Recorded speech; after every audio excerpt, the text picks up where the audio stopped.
Hey everyone, David from RotaryRookie here, and today we're going to talk about compression testing your rotary engine.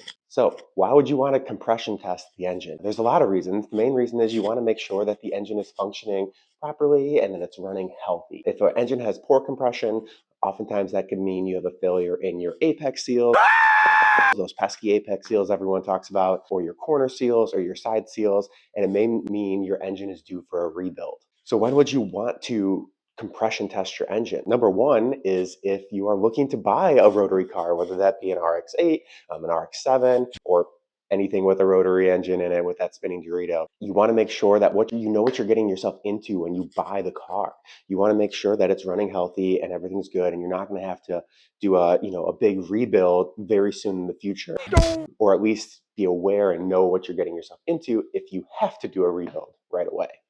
It's also good to know how to check your engine if you are a current owner of a rotary car. You don't want to have to take your car to the shop to have someone check the engine or check the compression on it. And you need to know if your starting issues are actually related to the engine itself and lack of compression, or is it due to something different, like a poor starter or a fuel pump issue or something like that. So today we're going to show you how to compression check your engine. The first thing you're going to need to compression check your rotary engine is a rotary engine compression tester.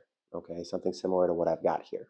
I will put a link below to a couple places where you can buy one of these. They run, a couple $100 or so. I got mine used actually off an RX-8 Facebook group. So definitely go ahead and feel free to check those. A lot of people will buy these for, one-time use or something like that when looking for a car.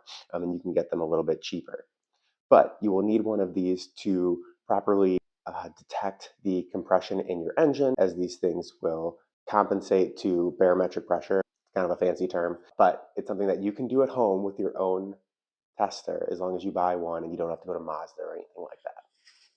It's always good to compression test your engine with a hot engine at normal operating temperatures.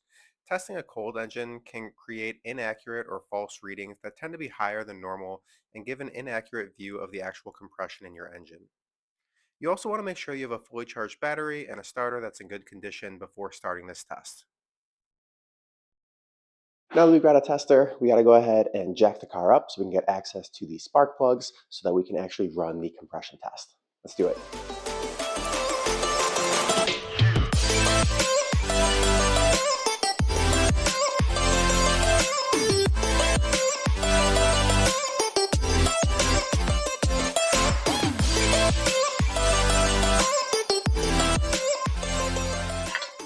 Always make sure you got your safety locks.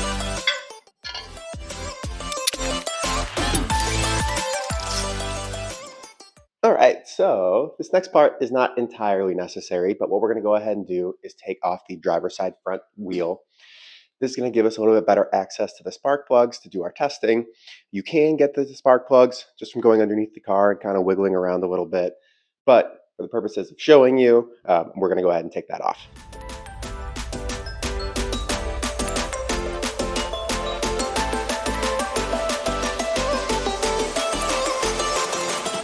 All right, so we are going in the wheel well with that wheel removed. And you can see our spark plugs. So the blue cables are connected to the leading spark plugs. The black ones are connected to the trailing. You can theoretically do either. A lot of people recommend doing the trailing just because they're a little bit easier to access without getting in front of these, all this stuff, right? It's a little bit easier to just go upwards and reach them. So we'll go ahead and do that. So we're going to do one at a time. So I'm going to remove the front rotor trailing spark plug now.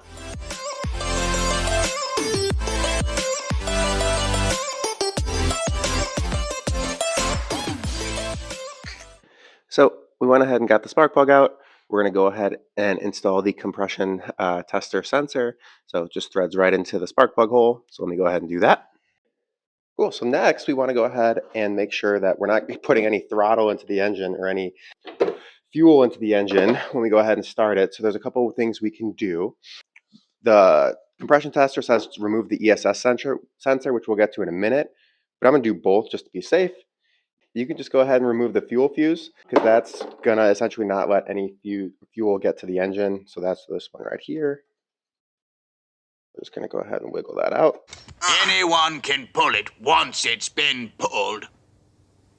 You go to it, Kay.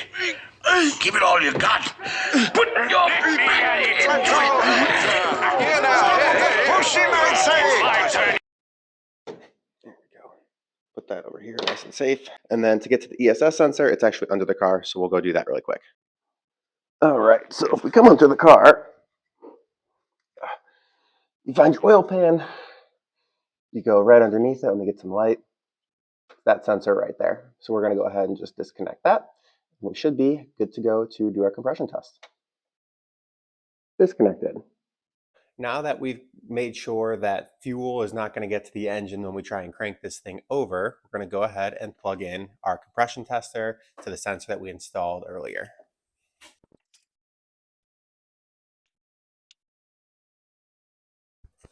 Okay, we're in the car. We're going to go ahead and turn on our rotary engine compression. Pull the lever, Bronk. Wrong lever! Engine compression tester. And it says start cranking the engine. We're just going to follow the prompts on the screen. So that's really good compression. All right, so we're going to test again. So we're just to make sure, we're going to turn it off, turn it back on, clutch in, crank that engine. That's what she said. Again, that front rotor is pretty darn good. So let's go ahead and redo this with the rear rotor. Here we are back in the car. We're going to go ahead and run the test again. I went ahead and moved the sensor from the rotary engine compression tester from the front rotor to the rear rotor, still using the trailing spark plug. We're going to run it again and see how we do. Zoom in a little bit. There we go. All right, we're going to go ahead and crank this thing.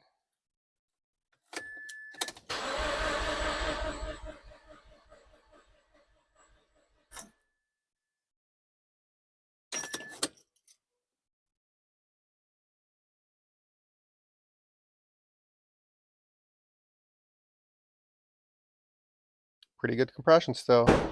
All right, and that's it. That's how you compression test your rotary engine. Full disclosure, I did do my compression test with my engine cold. He did what? Which is why those compression numbers seemed so great.